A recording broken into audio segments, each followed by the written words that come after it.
تو جناب ذوالفقار علی بھٹو کی ضمانت اسی طرح ضبط ہو جاتی جس طرح ان کی والد گرامی شاہ نواز بھٹو کی ضبط ہوئی تھی. تمہیں نہیں پتا ہے؟ تمہیں کیا معلوم ہے؟ پوچھو مولانا سے. بمبے سے انتخاب لڑا، سر شاہ نواز بھٹو نے ان کی ضمانت ضبط ہو گئی. تمہیں وزارت عظمیٰ اور صدارت کا خواب بھی تم نہ دیکھ سکتے.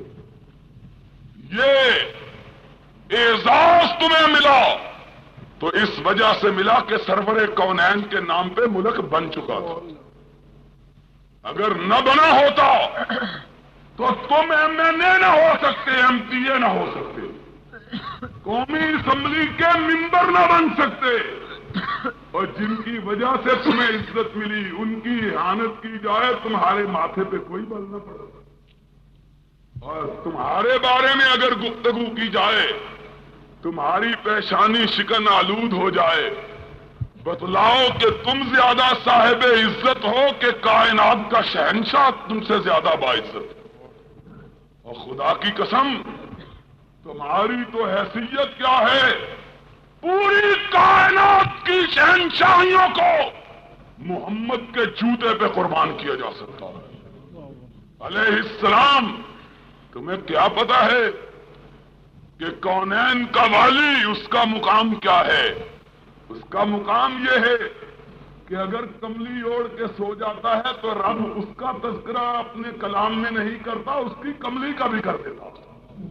یا ایھا المدثر قم فانذر، اے کملیہ کو اوڑھنے والے اٹھو، اپنے رب کا ذکر کرو. اور جس کی کملی کا تذکرہ قرآن میں آئے تمہیں اس کی عزت کا کوئی پاس نہیں. اور میں نے بارہا کہا اپنے سیاسی جلسوں میں بھی کہ لوگ کہتے ہیں مشرقی پاکستان کیوں کر کٹا، تجزیے کرتے ہیں ہمارے احباب. یہ ہوا، فوجی مداخلت ہوئی، فلاں چیز ہوئی، فلاں چیز ہوئی. میں کہتا ہوں سب حق بجانب ہے، لیکن یہ ملک اس لیے کٹا کہ یہاں محمد عربی علیہ الصلوۃ والسلام کی عزت پہ ڈاکے ڈالے، آپ کی ازواج مطہرات کے ناموس کو تار تار کیا گیا. رب کی غیرت جوش میں نہ آئے. اور رب ذوالجلال نے تو عائشہ کی آنکھوں میں دو آنسو دیکھ کے قرآن میں 18 آیتیں نازل کر دی تھی. اور تم اس بدکار کی بیویوں کو ام المومنین کہہ کے عائشہ کی روح کو تڑپاؤ اور پھر کہو کہ رب محمد ناراض نہ ہو علیہ السلام. یہ کیسے ممکن؟ اور یاد رکھو اگر یہی وتیرہ رہا تو خدا کی قسم یہ باقی ماندہ ملک بھی نہیں بچے گا. لکھ لو آج ساہیوال کے لوگوں میری بات کہ اگر احانتوں کا سلسلہ اسی طرح چلتا رہا تو باقی ملک بھی نہیں بچ سکتا. کیسے بچے؟ جہاں نہ نبی کی عظمت محفوظ، نہ امہات المومنین کے ناموس محفوظ، نہ سیدۃ النساء کی عزت محفوظ، نہ ابو بکر و عمر کی جلالت محفوظ.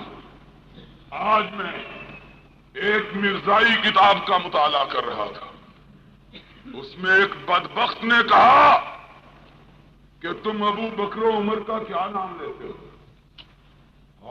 اگر گویم زبان سوزت وہ بدبخت کہتا ہے کہ ابو بکر تو اور عمر تو مرزے کی جوتیوں کے برابر بھی نہیں. شرم کرو. ابو بکر و عمر کے بارے میں یہ ہرزہ سرائی کرتے ہو اور کہتے ہیں وہ مسلمان مضطرب نہ ہو اور مسلمان بے چین نہ ہو. کیسے بے چین نہ ہو کہ ان کے دلوں میں ابو بکر بس رہا ہے رضی اللہ ہو، تعالان ہو، اور عمر فاروق ان کے دلوں کی دھڑکن ہے. ان کا اس طرح گستاخانہ انداز میں تذکرہ کیا جائے اور اس کے مقابلے میں تذکرہ کیا جائے جس سے ملعون انسان ماں نے کبھی جنا ہی نہیں ہے. کون اس سے ملعون انسان ہو سکتا ہے؟ جو شادی شدہ عورتوں کو نکاح کے پیغام بھیجتا ہے. کوئی شریف آدمی اس طرح کر سکتا ہے؟ اور مرزا غلام احمد قادیانی، خدا کی قسم میری جوتی کا تسمہ اس کے وجود سے زیادہ پاک ہے. تم اس کو کہتے ہو ابو بکر و عمر کے مقابلے میں؟ ہمیں تو یہ بھی شک ہے کہ پتہ نہیں اس کے خون میں کوئی حلال کا خون بھی تھا کہ نہیں تھا. جو نبی کے بارے میں زبانیں تان دراز کرتا ہے وہ حلال زیادہ ہو سکتا ہے؟ اور وہ آدمی، خدا کی قسم ہم اس سے زیادہ صاحب کردار ہیں. میں رب کعبہ کو گواہ بنا کے کہتا ہوں، لا قرآن کو مرزائیو میرے سامنے رکھو، میں قرآن پہ حلف اٹھا کے کہتا ہوں کہ میں غلام احمد قادیانی سے 1000 درجے زیادہ پاکیزہ ہوں. وہ نجس آدمی جو غیروں کی بہو بیٹیوں پر بری نگاہ رکھتا ہے، تم اس کو شریف کہتے ہو؟ محمدی بیگم، اس کا نکاح ہو گیا، یہ لچا اس کے کپڑے اٹھا اٹھا کے انہیں چھاتی سے لگاتا ہے، تم اس کو نبی کہتے ہو؟ کبھی مولانا کسی مسجد کا مولوی یہ کام کرے، لوگ اس کے پیچھے نماز نہ ادا کرے، لفنگا ہے. اور انگریز کا پروردہ لفنگا یہ نبی ہے. تم اس کی شرافت ثابت کرو. تم نبوت کا تذکرہ کرتے ہو، یہ تو ثابت کرو کہ یہ شریف آدمی بھی تھا کہ نہیں تھا. کیوں حاجی صاحب جو لوگوں کی بہو بیٹیوں کو، شادی شدہ عورتوں کو نکاح کے پیغام بھیجتا ہے وہ شریف آدمی ہوتا ہے؟ اور نبی نے تو فرمایا کہ کسی کی منگنی ہو چکی ہو اس کو شادی کا پیغام نہ دے. منگنی پر یہ صاحب حیا نبی ہے، یہ صاحب عفت نبی ہے، یہ صاحب کردار نبی ہے، یہ اللہ کا سچا رسول ہے. اور یہ دھمکیاں دیتا ہے محمدی بیگم کے باپ کو، احمد بیگ کو، کہتا ہے اگر تم نے میرے ساتھ اپنی بچی کا بیاہ نہ کیا تو تمہارے ساتھ یہ سلوک کیا جائے گا، وہ سلوک کیا.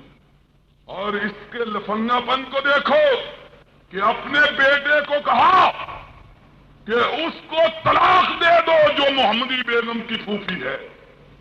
اور طلاق اس نے دلوائی کہ کیوں کہ یہ مجھ سے اس لڑکی کی شادی نہیں کرتے، تم بھی ان کی بیٹی کو طلاق دو. یہ اور پھر کہتا کیا ہے، اس کی شادی ہوگی، نکاح ہو گیا، کہنے لگا کہ شادی تو ہو گئی ہے لیکن اس کا خامن سلطان بیگ مر جائے گا، بیوہ ہوگی، پھر میرے نکاح میں آئے گا. اللہ نے کہا کہ ذلیل انسان تیری ہر بات کو ہم نے جھوٹا کر کے رکھنا ہے. محمدی بیگم کا خامن سلطان بیگ فوج میں ملازم تھا، اس نے سمجھا فوج میں لوگ جاتے ہیں، لڑتے ہیں، مر جاتے ہیں، مر جائے گا. اللہ نے اس کو اتنی عمر دراز عطا کی کہ مرزا ایڑیاں رگڑتا ہوا مر گیا، وہ زندہ رہا. شادی نہ ہوئی، اب مرنے لگا. لوگ بھی بڑے شرارتی تھے اس وقت کے، معلوم ہوتا ہے. مرنے لگا تو کوئی حافظ عبداللہ صدیقی وہاں کھڑا تھا. اس نے کہا مرزا صاحب آپ کا نکاح تو ہوا نہیں، آپ تو کہتے تھے نکاح ہو جائے گا. کہنے لگا عرش پہ ہوگا. بھائی اب عرش پہ کس نے دیکھنا ہے؟ اور میں کہا کرتا ہوں عرش پہ ہوگا، ٹھیک کہا اس نے کہ مرزا تو اپنے عقیدے کے مطابق جنت میں ہوگا نا، بھائی نبی تو جنت میں ہوگا. اور محمدی بیگم نے اس کو نہیں مانا، وہ جہنم میں ہوگی. اب مرزے کی برات لڑکی والوں کے گھر جہنم میں جائے. اور پنجاب کا رواج یہ ہے کہ کبھی کبھی دلہا کو گھر داماد رکھ لیتے ہیں. اگر محمدی بیگم کے گھر والوں نے کہا مرزا صاحب اتنا خوبصورت چہرہ ہے، ہمارے پاس ہی رہو، تو پھر انشاءاللہ ساری زندگی وہیں جہنم میں حقہ پیتے ہوئے گزر جائے.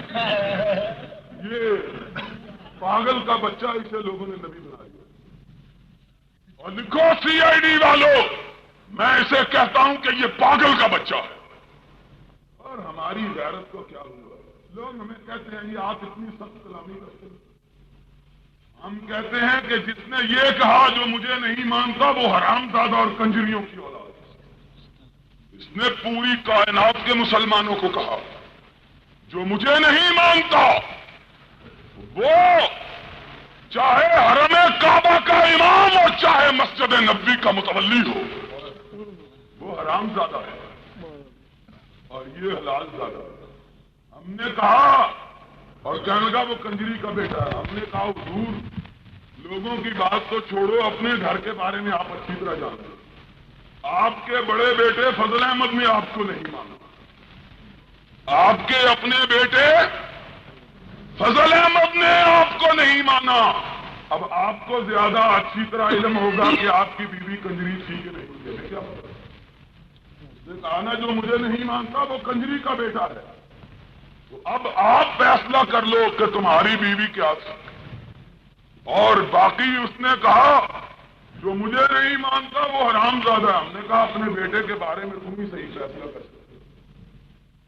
جہاں تک رہ گئی حرام زادے کی بات وہ تو ہمیں پہلے ہی شبہ ہے. کیوں؟ اس لیے کہ غلام احمد قادیانی نے اپنی کتاب تحفہ گولڑویہ میں لکھا ہے کہتا ہے نبی کریم کے معجزے 3000 اور میرے معجزے 10 لاکھ سے زیادہ. 10 لاکھ سے زیادہ. اور پھر ہم نے پوچھا کہ تمہارا معجزہ ہے کیا؟ ہم نے نبی کریم کا معجزہ دیکھا کہ ایک دفعے ابو ہریرہ رضی اللہ تعالیٰ عنہ کہتے ہیں مجھے بھوک لگی 4 دن سے کچھ نہیں کھایا. رات ہو گئی. ساتھی اصحاب صفہ درویش مسجد نبوی کے 117 جن کی تعداد حافظ ابن حجر الاسقلانی رحمت اللہ علیہ نے لکھی ہے 117 تھی. کہتے ہیں وہ سب سو گئے میں جاگ رہا. ابو ہریرہ تم کیوں جاگ رہے تھے؟ فرمایا میرے پیٹ میں تھا ہی کچھ نہیں مجھے نیند کیسے آتی. کہتے ہیں مجھے نیند نہ آئی میں نے اپنے ہاتھ دعا کے لیے اٹھا دیا. اللہ اب تو ابو ہریرہ کو بھوک سے نیند بھی نہیں آتی کچھ کھانے کے لیے عطا فرما. کہا ابھی ہاتھ نیچے نہیں کیے تھے کہ ایک آدمی دودھ کا پیالہ لیے ہوئے آ گیا. دعا اور نبی کی امت کے نبی کے صحابہ یہ ہے کہ منہ سے بات نکلتی ہے اور در استجابت واہ ہو جاتا ہے کھل جاتا ہے. تم ساری عمر سسکتے مر گئے محمدی بیگم کو تمہیں نہ ملی. یہاں سوال کیا ابھی زبان سے الفاظ ادا نہیں ہوئے کہ باب استجابت واہ ہوا. کہتے ہیں ایک آدمی دودھ کا پیالہ لیے ہوئے آیا لیکن بجائے ہماری طرف آنے کے باب نبوی بھیجا. دستک دی آقا باہر تشریف لائے. کیا بات ہے. اللہ کے محبوب میرے گھر والوں نے کہا کہ آج آپ کے گھر والوں نے کچھ نہیں کھایا. 2 دن سے آپ کے گھر ایندھن نہیں جلا. اے محبوب خدا میرے گھر میں صرف ایک بکری اس کا دودھ دھو کے آ گیا. یہی کل کائنات تھی. وہ یتیموں کا والی غریبوں کا ماوا وہ نہیں کہ لوگوں کے مال لوٹ کے ہضم کرنے والا. نبی نبوت کا فرق دیکھو. ایک وہ ہے جو لوگوں سے چندے مانگتا ہے 50 جلدوں میں کتاب لکھ رہا ہوں پیسے بھیجو. جب لوگوں نے پیسے بھیجے 5 جلدیں شائع کی باقی 45 جلدیں ختم ہو گئی. لوگوں نے کہا باقی 45 جلدیں. کہنا پاگلو 5 اور 50 میں فرق تو ایک صفرے کا ہوتا ہے. فرق ہی کیا ہے. یہ نہیں پیالہ ہاتھ میں تھاما.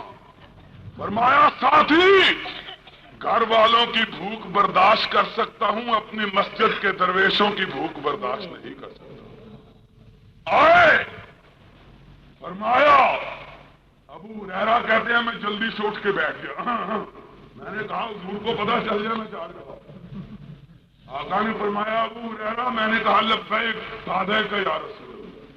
اللہ کے محبوب حاضر. فرمایا اٹھو. کہتے میں اٹھا جلدی سے پیالہ لینے لگا کہ دودھ پی کے سیر. آپ نے فرمایا سارے صحابہ کو جلاؤ سارے ساتھیوں کو جلاؤ. کہنے لگے میں نے کہا ایک دودھ کا پیالہ 117 پینے والے میرے اس سے کیا ہے. لیکن نبی کا معجزہ نبی یہ ہے. فرمایا ان کو جگاؤ. صحابہ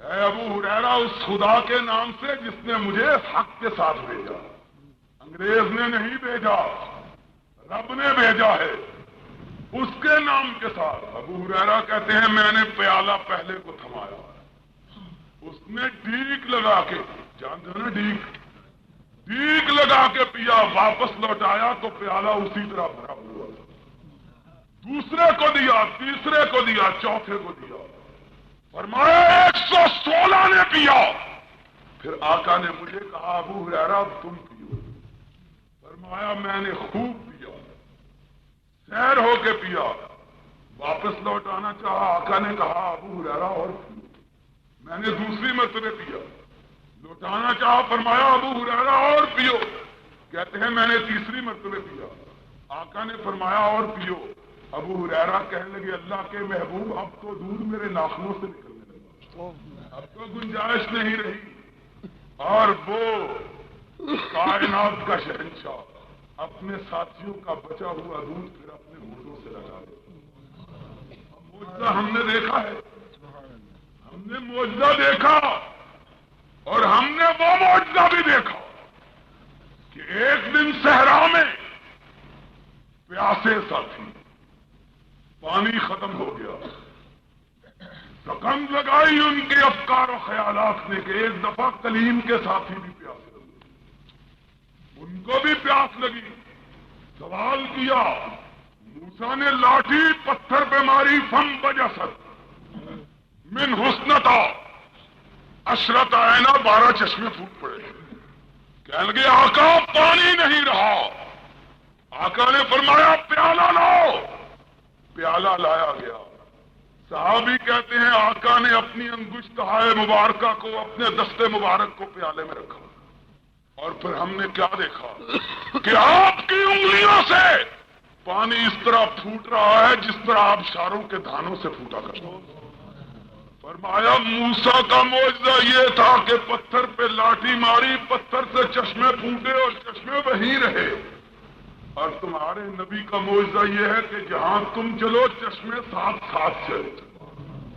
ہم نے معجزہ دیکھا، ہم نے کہا مرزا صاحب آپ بھی اپنا کوئی معجزہ دکھائیے، کہنے لگے میرا معجزہ یہ ہے کہ جب میری عمر 50 سال کی ہوئی، میرے دانت خراب ہو گئے، تب دق میرے سینے میں لگ گئی، 200 مرتبہ رات کو پیشاب آنے لگا، ہاتھ ٹنڈا ہو گیا، آنکھوں نے کھلنے سے انکار کر دیا، سر کو چکر آنے لگے، اور کبھی کبھی اتنے چکر آتے کہ بیٹا اوپر چڑھ کر اس طرح ٹانگوں کو باندھ دیتا جس طرح بوچڑ خانے کا کسائی کسی تلخ بکرے کو باندھ دیتا۔